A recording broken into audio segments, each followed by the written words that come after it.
My name's Zach. I'm your cult boyfriend. I'm wearing this shirt. I feel like it's the most it's the closest approximation that I have to Seth Cohen energy, which I already feel like I naturally possess to begin with. Hi, we're talking about the OC today. Um we just got done analyzing and exploring every season, every character, everything about One Tree Hill. Um, these shows, I think, don't get compared to each other enough, but I think that they should. Honestly, they came out in the same year, 2003. I think that One Tree Hill had a stronger hold on my generation. Like I was 13 in 2003, and I think that those two shows and the media that came out at the time, the music that was popular then, the video games that were taking off, the fashion, I think a lot of it, I think that my generation was greatly molded and shaped by things like One Tree Hill and the OC. But I think, yes, that One Tree Hill is far more visible in my generation. It might be due to the fact that One Tree Hill was around for 9 seasons, but also One Tree Hill was simply a better show, especially during its first 4 seasons. The OC only ran for 4 seasons. And One Tree Hill, while they ran for nine, their first four, those are masterpieces. Those are incredible pieces of television. It's art. It's teen drama, pop art, and it doesn't really get any better than One Tree Hill's first 4 seasons. I think that One Tree Hill, yeah, better represents my generation, but that isn't to say that the OC didn't have a huge say in culture. I have more memories of the OC growing up than I did of One Tree Hill. And it was also on a network, like a big network like Fox, and you can feel that too. You can feel that. There feels, we'll get into it into the when we get into the analysis part. But I had so many memories of this show, but apparently every memory that I have is only of the first season. So I have no idea where anything goes from here. I thought I remembered so much. Then again, it's a 27 episode long first season, and so much happens. Honestly, so much really does. And yeah, I think it's really important to go into the OC, and really dive into it and analyze what it's about, because there's also a lot of similarities to One Tree Hill. Its premise, its concept, its ambitions, probably. Uh, but the OC is extremely important, down to its actors. Those people are legendary, right? Of that specific time in those specific roles. Like Misha Barton was not only on my wall, but she was in my heart. And Adam Brody was a pretty a generation defining kind of archetype. Like he became a huge figure because of this show. And Rachel Bilson, I think, was every 13-year-old boy's crush, you know. And Ben McKenzie, well, whatever. He was cool too, but like I can't really say much about Ben McKenzie's impact in at the time. Then again, One Tree Hill, yeah, it doesn't get better than Chad Michael Murray. It honestly does not at all. So One Tree Hill, better show. But I think that they're both like pretty interesting. And I think that they are both trying to communicate similar ideas. Do we want to start with the similarities? Because that will come with criticisms. I'd rather not. Let me momentarily just talk about Adam Brody, who is brilliant on this show. He's intensely good. Adam Brody is perfect. He makes me laugh so many times every episode. And of course, characters that can make you laugh, if they can emote as well, then they can definitely make you feel a variety of different ways, especially sad ones. When when Seth Cohen is sad, because I identified with him so much and because I found him to be so clever and to be so funny, I definitely felt so much more for him because the pathos was undeniable, considering that the comedy felt so truthful and absorbing about Seth Cohen. Adam Brody is an intensely good performer on this show. He's easily the best part of the show. Seth Cohen is intensely enjoyable. Seth is extremely narcissistic. The tragedy of self-obsession.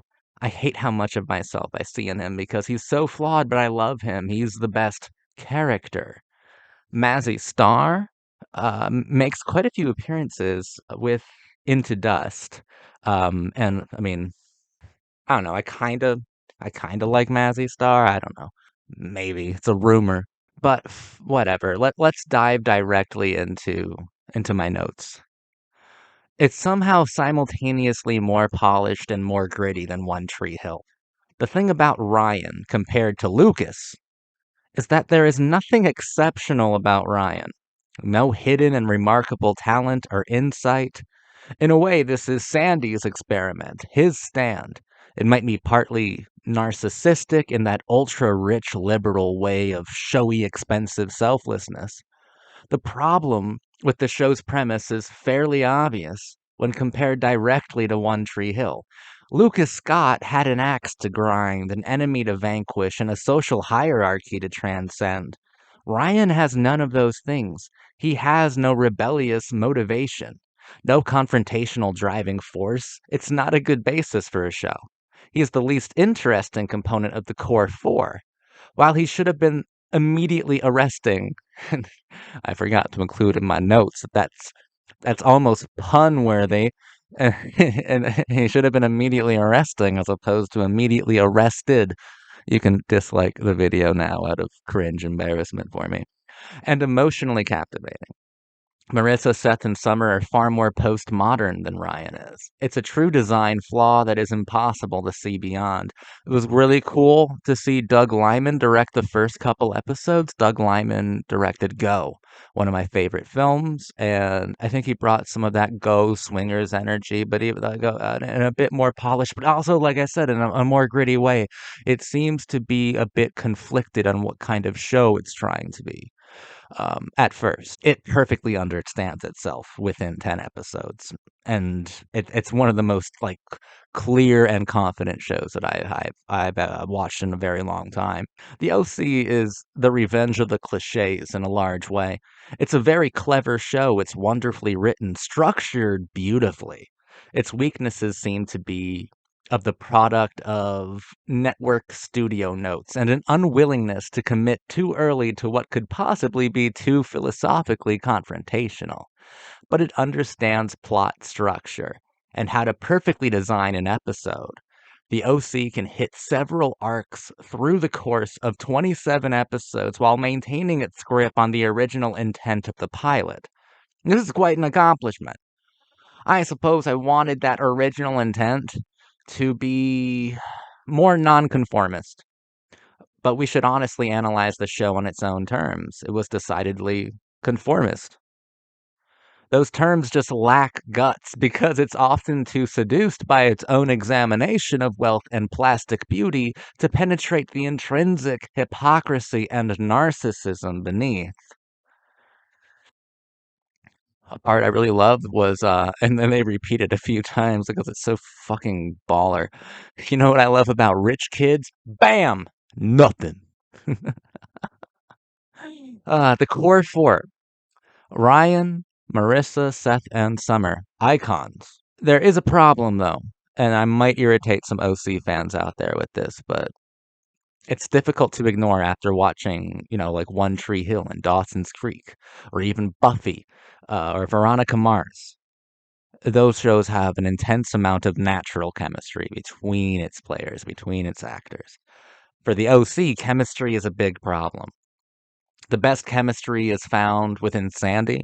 Peter Gallagher is intense, man. He's so fucking good on this show, and he's so likable, and he's so empathetic, and he's so admirable in a large way. I like Sandy a lot, and it's probably the best thing I've ever seen Peter Gallagher do. He's very impressive, very charismatic, and just uh, he seems to be very emotionally sincere and honestly wants the best. And I can't hold.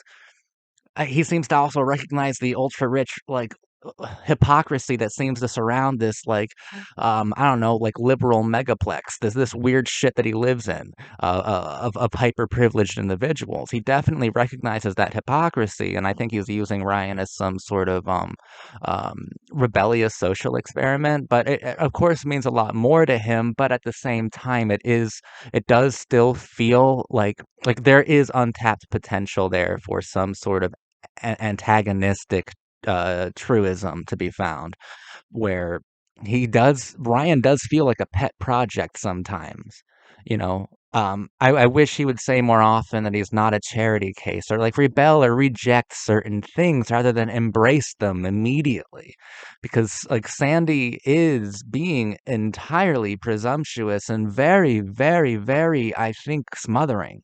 um like it's his like white knight quest to save the youth. I wish they talked about how like Chino, how Ryan's Chino, and every character that we see from Chino is a little bit more than just an archetype. They are true characters who've had to make their own way to make their own flawed archetype. Like they had to, they're real people. And I wish that they understood, or that Ryan seemed to understand, or that Seth seemed to care, because he's definitely someone who could hyperanalyze and deconstruct his own kind of situation. That Ryan is trying to be made into a pod person, and it's not like, we'll get into it in a minute probably, but you understand where I'm going with that. But at least Sandy has great chemistry with everybody that he talks to. Wonderful chemistry. You really feel something powerful whenever Sandy is there doing his darndest. Ryan and Seth have a great deal of chemistry too. I like it. It's a good bond. And I love the confrontational energy between Seth and Anna. Oh, Team Anna, by the way. Fucking 100%. The triangle is very entertaining. Yeah, Team Anna. I love Summer. I love her. She's great. But Anna, that's wifey material, my friend. When a girl gives you a ticket to a Bright Eyes concert, when a girl has two of them, and intended for dating purposes, you follow that up with a proposal. You dedicate your life to that beautiful blonde emo comic book geek from heaven. I don't know. Team Anna all the way though. Samara Armstrong, is that how you say her name? Really great. Anna, I would have chosen you. I'm not surprised that Seth did it, because I think that Seth is entirely narcissistic, and I think that to him, the idea of being able to live his childhood wet dreams is far more important to him than actual romantic chemistry, because these kids aren't even, I don't think they're even brought up with that as some sort of valid thing to search for. I mean, Sandy and Kirsten are different, but these are things that aren't penetrated at all, that I think could have provided a lot more substance for the show, so it could compete with something that's philosophically grappling and very, very edge of your seat and confrontational, like One Tree Hill was. And also, Ryan and Marissa don't really have great energy too much, except for when they make out on the Ferris wheel in episode 9. That was pretty hot. And over time, Seth and Summer, they build some sincere chemistry, but it takes a lot of work. It's never easy for chemistry to feel genuine on the OC, but it's still eminently watchable. The romantic chemistry is the hard part, like Joshua Jackson and Katie Holmes. Immediate chemistry on Dawson's Creek.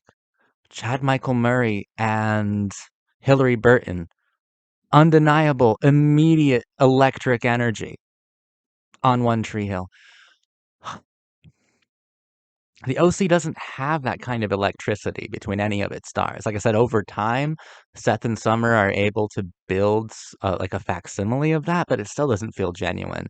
And a teen drama that's lacking like true chemistry, like true sexual tension or romantic tension between its principals, those that's hard. That's a hard thing to do. And while I may have already talked about how beautiful Misha Barton and Rachel Bilson and like Samara Armstrong are, Kelly Rowan, Kirsten from Candyman 2, might I add, is breathtaking. She's the true knockout of the OC. That woman is a goddess.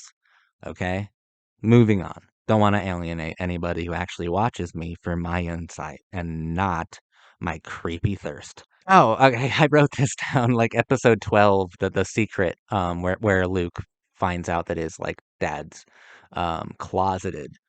Um there are so many needle drops for We Used to Be Friends, and I don't know if you can see her. Over there. Over there. There's Veronica. There's Veronica. This show reminded me that we are mere months away from the era of Veronica Mars, considering that Dandy Warhol's bop is a theme for Veronica Mars. I love Veronica Mars. I have like two tattoos of Veronica Mars. I have Veronica's name on my body twice. So every opportunity I get to pointlessly talk about the show is something I have to do. It's like, I'm obligated to do it. Something I found interesting walking around the mall. It was in the Chrismica episode, actually. All your problems could be solved by the right nail polish or pair of shoes. That's comforting. That's something that Marissa says. Marissa steals an artifact of care from the mall, presents, an item of comfort from the mall. I honestly think that that's really interesting to think about. And it's definitely something that a certain generation of kids and teenagers were definitely brought up like feeling. And I feel that same way. Sometimes when I'm sad, I go to the mall here in Orlando and I just walk around. Maybe I spend money, maybe I fucking don't. I don't know. Something about the atmosphere, the color scheme, those things that are um, necessarily designed to make you consume and shop more and be more, robotic or zombie-like. It calms me down and it makes me feel cared for.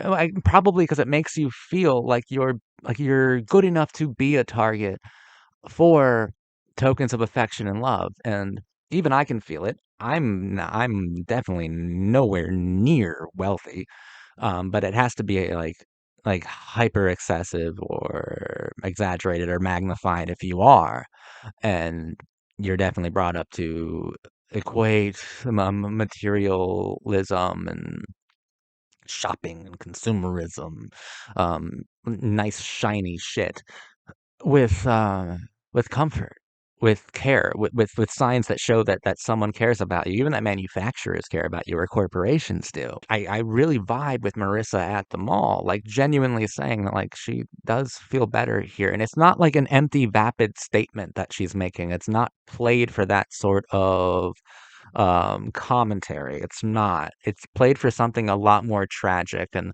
the tragedy of Marissa Cooper is that she's the most alienated character on the show. She might be the only truly living girl in Newport Beach. And I relate to that a lot. And I see that in a lot of other people my age too. Well, I think it's a universal concept. Um, the world can really alienate you, and you're never more alienated than when you are found to be comforted by the very symbols of alienation that have made you so dispossessed and disenchanted in the first place, like malls and mall culture and that sort of thing. It's a really touching moment. I honestly think I remember the Chrismica episode, and I definitely watched the New Year's Eve episode when it aired because I remember being like 13 and seeing Seth make out with Anna, after making you think that like I don't know, it was still up in the air, the Summer and Anna thing. That's something I remember that was like culturally important. That was stuff that like kids actually did talk about at school, like, who's hotter, who would you rather pick? I don't it's definitely like a real thing. It's definitely like a real memory that I have. Um, and I remember seeing that and actually talking about it at school with my friends. And, you know, it's just a nostalgic thing for me, I guess. Nothing really substantial there except to show that like the show had demonstrable impact, you know. But Marissa's interesting because she rejects the status quo and she performs more emotional acts of rebellion than Ryan. She binge drinks, she overdoses, she tries to kill herself, she steals, she rejects her family, she disavows her mother. Yeah, she is definitely more rebellious than Ryan ever was. Like, what is the purpose of having Ryan if he's not supposed to be a catalyst for Marissa's rejection of the ultra rich, self-obsessed culture of Newport Beach? Like, there's no purpose to him then. Like, he doesn't he's such a conformist.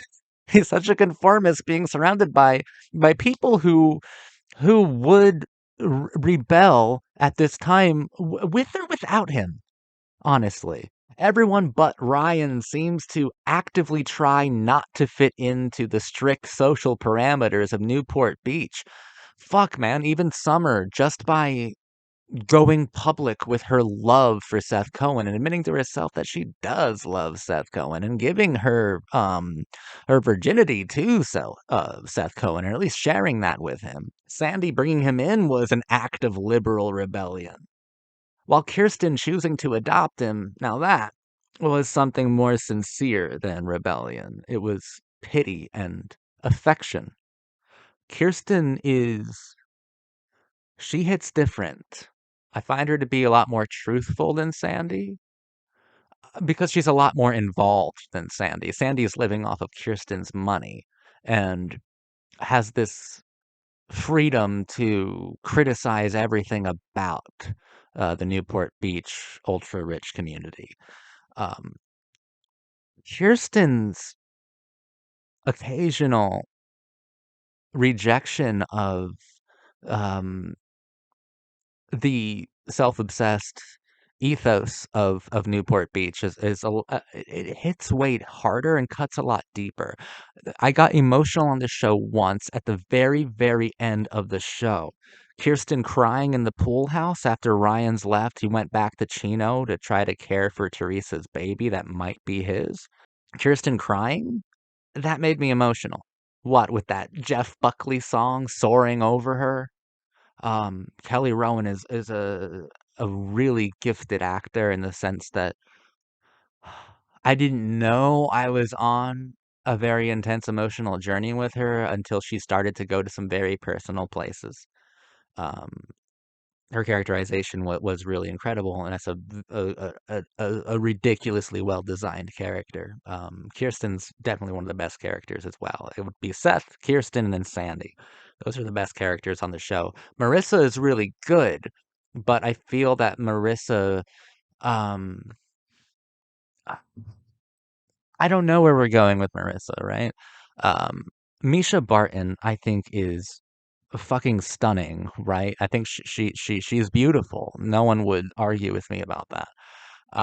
Is she the best actor ever? No, she's probably the weakest on the show. But, and I can't pretend and act as if this was deliberate. She's maybe not the best actor, generally speaking, but she's the most perfect for this show. She seems to embody the show's ethos the most. And if she delivers lines a bit vacantly or a bit alien, with a disingenuous sounding emotion applied to it, it adds to the authenticity of the show in its own way because that's definitely how young girls act who live in those ultra rich narcissistic communities, mostly because that's how they're designed by their environment to behave, um, like some sort of black-eyed, too skinny, sad, but undeniably perfect looking model. And just like the model homes, Marissa is a model of not only the beauty, the undeniable beauty and luxury of Newport Beach, she's also a model of everything that's devastating about it and how it corrupts nearly everything that it touches in its own kind of secretive way. It's a way that you can't see because if you just look at the effects, it just looks beautiful. It just looks like Marissa Cooper. It just looks flawless. But if you take a second longer and look a little bit deeper, you'll see the suicide attempts. you'll see all the disorders, emotional, and you'll see something that there's no turning back from. I feel like there's a lot of F. Scott Fitzgerald here, to be honest. I'm a fan of the character of Luke as himbo comic relief. He was pretty fun to have around. And Holy Moses, Eric Balfour was everywhere in this time. I've talked about him a lot. He's in everything like Buffy the Vampire Slayer, 6 Feet Under, Texas Chainsaw Remake.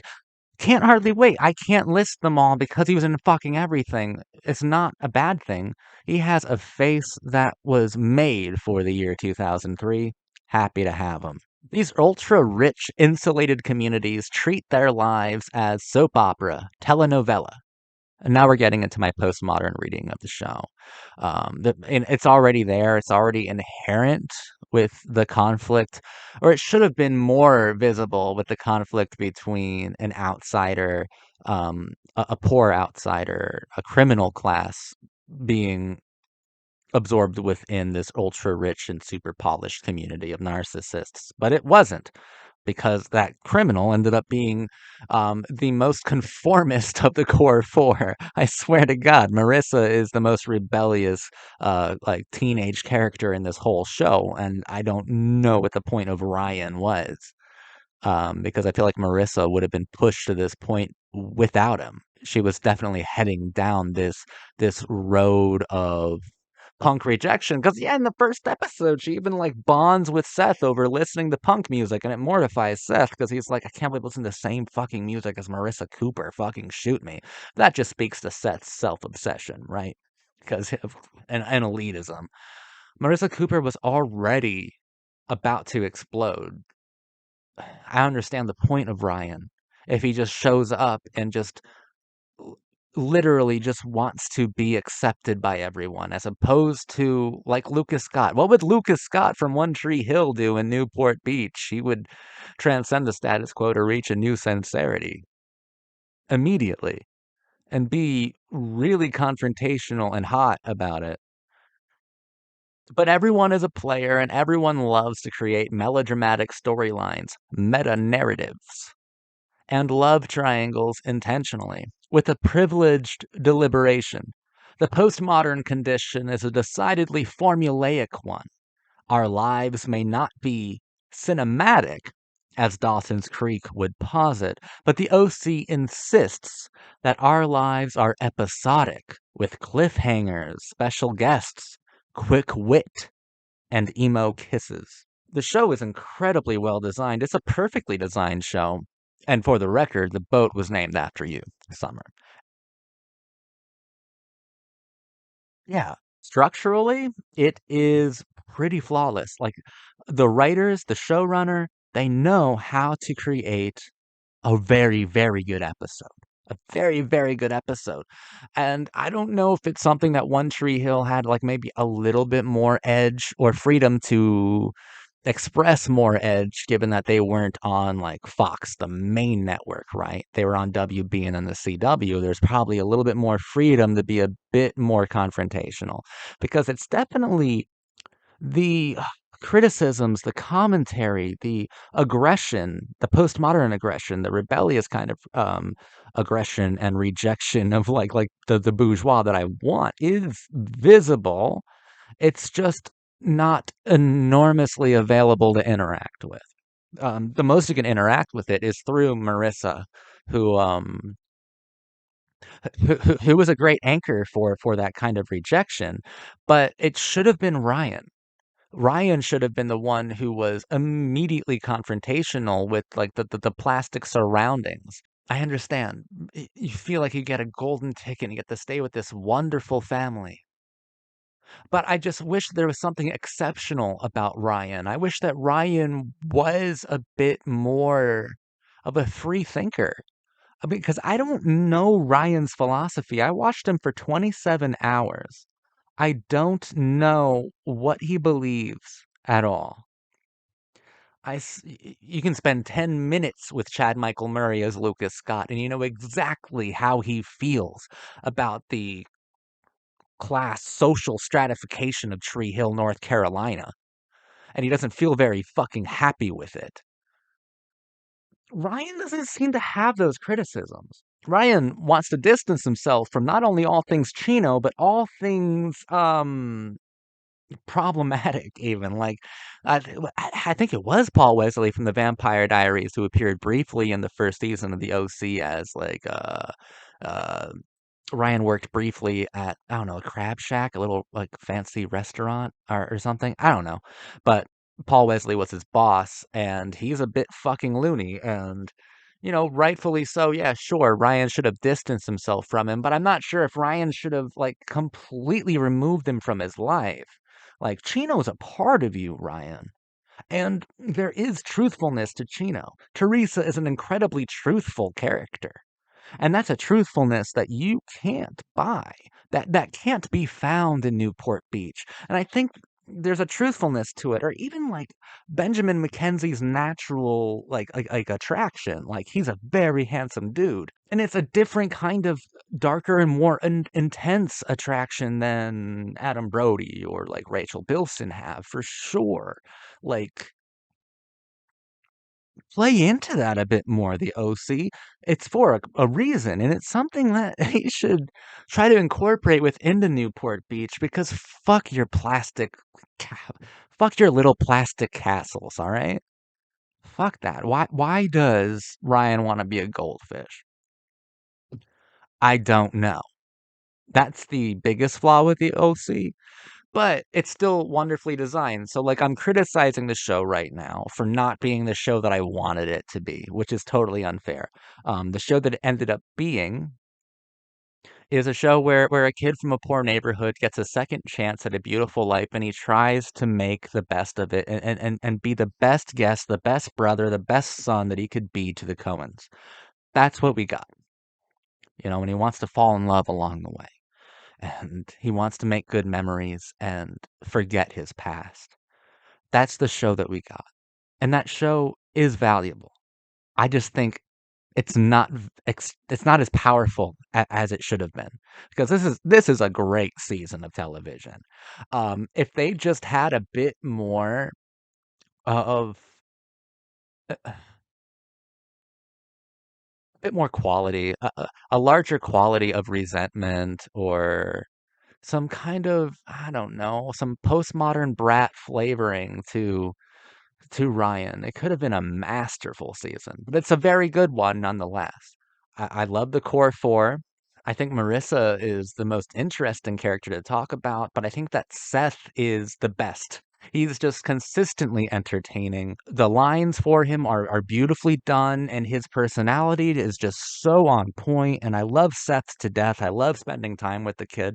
And I love that he is obliviously narcissistic, and that's his tragedy, right? The tragedy of Seth Cohen is narcissism, is self-obsession.